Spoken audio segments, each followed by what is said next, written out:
رمضان کی ہر رات میں اللہ تعالیٰ جہنم سے جہنمیوں کو بری کرتے ہیں۔ کتنے جہنمی جہنم سے بری ہوتے ہیں ذرا غور کیجئے کہ مدینہ طیبہ کے قریب ایک قبیلہ تھا، اس کا نام تھا بنو کلب۔ ہر گھر والے 200، 500، 1000، 2000 بکریاں گھروں میں پالتے تھے، اور پورے قبیلے کی بکریاں اتنی تھیں کہ جب وہ باہر نکالتے تھے تو 2 پہاڑوں کے درمیان کی پوری وادی ان جانوروں سے بھر جاتی تھی۔ 2 پہاڑوں کے درمیان کی وادی جانوروں سے بھر جاتی تھی، اتنے جانور ہوتے تھے، ہزاروں کی تعداد میں۔ تو نبی علیہ السلام نے اس قبیلے کا نام لے کر فرمایا کہ بنو کلب قبیلے کی بکریوں کے بالوں کے برابر جہنمی ہر رات جہنم سے بری ہوتے ہیں۔ اب بکریوں کے بال کتنے ہوں گے ہم تو اندازہ نہیں لگا سکتے۔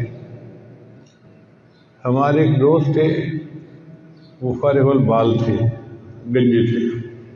ایک دن میں نے دیکھا انہوں نے ایک لٹ سی لگوائی ہوئی اور بال سجائے ہوئے۔ تو میں نے پوچھا کہ آپ نے یہ لٹ لگوائی؟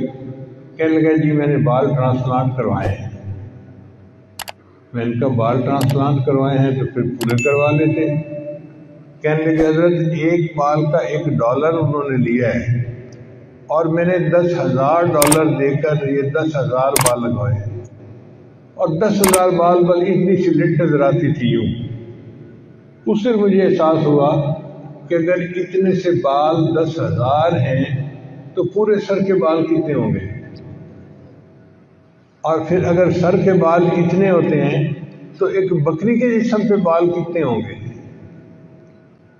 لاکھوں کی تعداد میں بال ایک بکری کے جسم پر ہوں۔ اگر ایک بکری کے بال اتنے ہیں تو جہاں 2 پہاڑوں کے درمیان کی پوری وادی بھر جاتی تھی تو ان بکریوں کے بال کتنے ہوں گے؟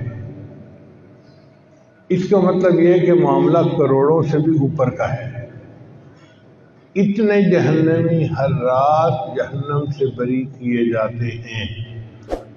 جب اللہ کی رحمت اتنے جوش میں ہے اور اتنے گناہگاروں کو معاف کر رہے ہیں تو ہمارے لیے اپنا نام شامل کروانا کون سا مشکل کام ہے؟ تھوڑے سے آہوزاری کریں، رونا دھونا کریں، اللہ تعالیٰ کی رحمت جوش میں ہوتی ہے، ہمارا بھی نام شامل ہو جائے گا اور ہماری بھی بخشش ہو جائے گی۔